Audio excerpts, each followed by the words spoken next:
পড়ানোওয়ালা YouTube চ্যানেলের পক্ষ থেকে সবাইকে অসংখ্য ধন্যবাদ। আশা করি তোমরা সবাই ভালো আছো এবং ইন্টারভিউর জন্য ভালোভাবে প্রিপারেশন নিচ্ছ। আজকে আমরা আলোচনা করব যে আমরা যে পরিস্থিতি ভিত্তিক প্রশ্ন উত্তরের সিরিজটা শুরু করেছি তোমার প্রাইমারি ইন্টারভিউকে কেন্দ্র করে, আজকে তার 4 নম্বর ভিডিও ক্লাস। ঠিক আছে, এই ক্লাসে আমরা 10টা করে কোশ্চেন আলোচনা করব। তোমরাও জানি প্রতিটি ক্লাসে আমরা 10টা কোশ্চেন আলোচনা করতেছি। আর এখন সব বলছি, যারা এখনও পুরো পিডিএফগুলো সংগ্রহ করেনি, কেবলমাত্র 100 টাকা পেড করে তোমরা সমস্ত পিডিএফগুলো পেয়ে যাবে। এই যে কোশ্চেন ভিত্তিক প্রশ্ন উত্তর, এটা এগুলোর সঙ্গে আরও যে যতগুলো ক্লাস আমরা ইউটিউবে করেছি প্রাইমারি ইন্টারভিউ কেন্দ্র করি, সমস্ত ক্লাসগুলো তোমরা পিডিএফ আকারে পেয়ে যাবে। তাই 100 টাকা কিন্তু সামথিং রেখেছি, যাতে তোমরা সবাই পে করতে পারো এবং সেটা সবার মধ্যে পৌঁছে যায়। এবং তারপর থেকে যে তোমরা কী করবে, যে নিতে চাও অবশ্যই, তাহলে তোমরা এই হোয়াটসঅ্যাপ নাম্বারে তোমরা মেসেজ করো, সেখানে তোমার ডিটেলসে সেখানে কিউআর কোডের মাধ্যমে তোমরা পে করে এবং পুরোগুলো পিডিএফ পেয়ে যাবে। ঠিক আছে, যতগুলো তোমার ইউটিউবে যতগুলো চ্যানেল আছে এবং যতগুলো ভিডিও আছে আমার চ্যানেলে প্রাইমারি ইন্টারভিউ করে 60-70টা ভিডিও পুরো তোমরা পেয়ে যাবে পিডিএফ আকারে। ঠিক আছে, তা শুরু করা যায় আজকের যে তোমার আজকে ক্লাস। তোমরা এবার ভালো ভালো করে অবশ্যই এগুলো পড়বে। ঠিক আছে, পরিস্থিতি সময় এগুলো মুখস্থ করার থেকে তোমরা জিনিসটা বুঝে এই যে ট্রামগুলোকে তো মনে রাখো কীভাবে গুছিয়ে বলবে। ঠিক আছে, তা পড়ানোওয়ালা পিডব্লিউ, যে just believe in your self, নিজের উপর ভরসা রাখো। ঠিক আছে, বিশ্বাস রাখো। প্রথম কোশ্চেন আছে 1 নম্বর, যদি তুমি নতুন স্কুলে যোগ দাও আর ছাত্ররা তোমাকে ভয় পায়। কি বলছে প্রথম কোশ্চেন, যদি তুমি নতুন স্কুলে যোগ দাও আর ছাত্ররা তোমাকে ভয় পায়, তাহলে তুমি কি করবে?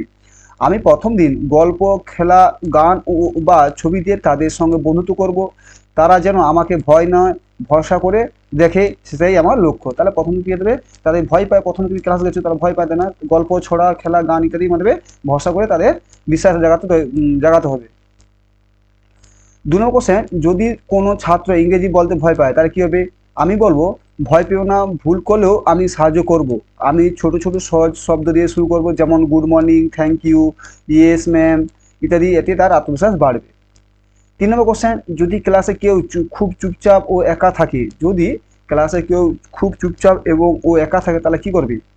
আমি তাকে দলের কাজে অন্তর্ভুক্ত করব, তাকে ছোট দায়িত্ব দেবো। আমি তাকে চুপচাপ থাকা মানে সে একা থাকছে, তাই তাকে দলের কাজে অন্তর্ভুক্ত করবো, যেমন যেখানে দলের কাজ হচ্ছে সেখানে অন্তর্ভুক্ত করব। তাকে ছোট দায়িত্ব দেবো, যেমন বোর্ড পরিষ্কার করা, খাতা বিলি করা ইত্যাদি। এতে তার আত্মবিশ্বাস বাড়বে, বন্ধুত্ব তৈরি হবে। ঠিক আছে, 4 নম্বর কোশ্চেন কি আছে, যদি কোনো ছাত্র বিশেষ প্রয়োজন স্পেশাল নিড সম্পূর্ণ হয়, তাহলে কী করবে? আমি তার ক্ষমতা অনুযায়ী দেখবো, ক্ষমতা অনুসারে শেখাবো, টিএলএম ব্যবহার করব, ছবি বা বাস্তব উপকরণ দেবো, সহপাঠীদের শেখাবো যেন তারা তাকে সাহায্য করে বাদ না দেয়। ঠিক আছে, তারপর 5 নম্বর কোশ্চেন কি আছে, যদি ক্লাসে বাচ্চারা হঠাৎ ভয় পায়, যেমন বজ্রপাত বা বিদ্যুৎ চলে যাওয়া, তাহলে তুমি কি করবে? আমি সঙ্গে সঙ্গে বলবো, কিছু হয়নি, আমরা সবাই একসঙ্গে আছি। আমি গান, গল্প শুরু করব, যাতে তাদের ভয় দূর হয়। ঠিক আছে, 6 নম্বর কোশ্চেন, যদি কোনো অভিভাবক তার সন্তানের খারাপ রেজাল্টের জন্য তোমাকে দোষ দেন, মানে যদি কোনো অভিভাবকের খারাপ ছাত্র খারাপ রেজাল্ট যে অভিভাবক যদি তোমাকে দোষ দেয়, কী করবে? আমি ধৈর্য ধরে শুনবো এবং তথ্য সব বোঝাবো, শিশুটি কোথায় উন্নতি করেছে এবং কোথায় আরও মনোযোগ দরকার। আমি বলবো, চলুন আমরা একসাথে কাজটি করি। মানে যদি হয় তাহলে ধৈর্য শুনবে, এখানে কখনোই রাগারাগি করা উচিত নয়। আমি বলবো, শিশুটি কোথায় উন্নতি করেছে এবং তার সঙ্গে কোথায় আরও মনোযোগ দেওয়া দরকার উন্নতির জন্য। ঠিক আছে, এটা তাকে আমি বোঝাবো। 7 নম্বর কোশ্চেন, যদি ছাত্ররা স্কুলের প্রাঙ্গণে মারামারি করে, যদি ছাত্ররা স্কুলের সামনে প্রাঙ্গণে মারামারি করে, কি? আমি দুজনকে আলাদা করব, কাউকে দোষ দেবো না, শান্তভাবে শুনে তাদের মধ্যে মিল করাবো। তারপর ক্লাসে ছোট গল্প শেখাবো, বন্ধুত্ব শক্তি। ঠিক আছে, তাদেরকে বন্ধুত্ব একটা শক্তি দিয়ে তাদের একটা ছোট গল্প করাবো তাদের, এবং মিল ঘটাতে হবে। ঠিক আছে, এই কোশ্চেন ভালো করে দেবে যে আমি দুজনকে আলাদা করব, কাউকে দোষ দেবো না, প্রথমে শান্তভাবে শুনে তাদের মধ্যে মিল করাবো, তারপর ক্লাসে ছোট গল্প শেখাবো এবং বন্ধুত্বের যে শক্তি, সেটা একটা এই ধরনের একটা গল্প শেখাবো, তাদের আগে মিল থাকে। ঠিক আছে, 8 নম্বর কোশ্চেন কি আছে, যদি কোনো ছাত্র তোমার প্রতি অশুভ আচরণ করে, যদি কোনো ছাত্র তোমার প্রতি অশুভ আচরণ, মানে অনেক রকম ছাত্র থাকে তো যে অশুভ আচরণ করে, আমি সংযম রাখবো, রাগ নয়, শান্ত হয়ে বলবো, তুমি যদি সুন্দরভাবে বলো আমি তোমাকে সাহায্য করব। তারপর আলাদা করে বুঝাবো কেন তার আচরণ ঠিক নয়।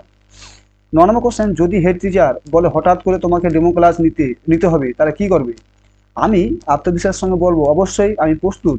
আমি সহজ ও পরিচিত টপিক বেছে নেব, যেমন যোগ বিয়োগ, পানির ব্যবহার বা ফলমূল, এবং গল্প ক্রিয়া প্রক্রিয়া দিয়ে বোর্ডে দেখাবো। ঠিক আছে, 9 নম্বর কোশ্চেন সব ইম্পর্টেন্ট আছে, যেগুলো বাস্তবে সেগুলো হয়। 10 নম্বর কোশ্চেন আছে, যদি স্কুলে কেউ তোমার সঙ্গে মতবিরোধ করে বা তার সহকর্মীর সঙ্গে ঝামেলা হয়, যদি স্কুলে তোমার সঙ্গে মতবিরোধ করে বা সহকর্মীর সঙ্গে ঝামেলা হয়, তুমি কী করবে? আমি কখনোই বিতর্কে যাব না, শান্তভাবে আলোচনা করে সমাধান খুঁজবো, কারণ শিক্ষক দলের মধ্যে ঐক্য থাকলে স্কুলের পরিবেশ ভালো থাকে। ঠিক আছে, তাহলে এই 10টা কোশ্চেন তোমরা বললাম পড়ানো আজকে হলো আমাদের ক্লাস। তোমরা 10টা করে ভালো করে পড়ে নেবে, প্র্যাকটিস করবে।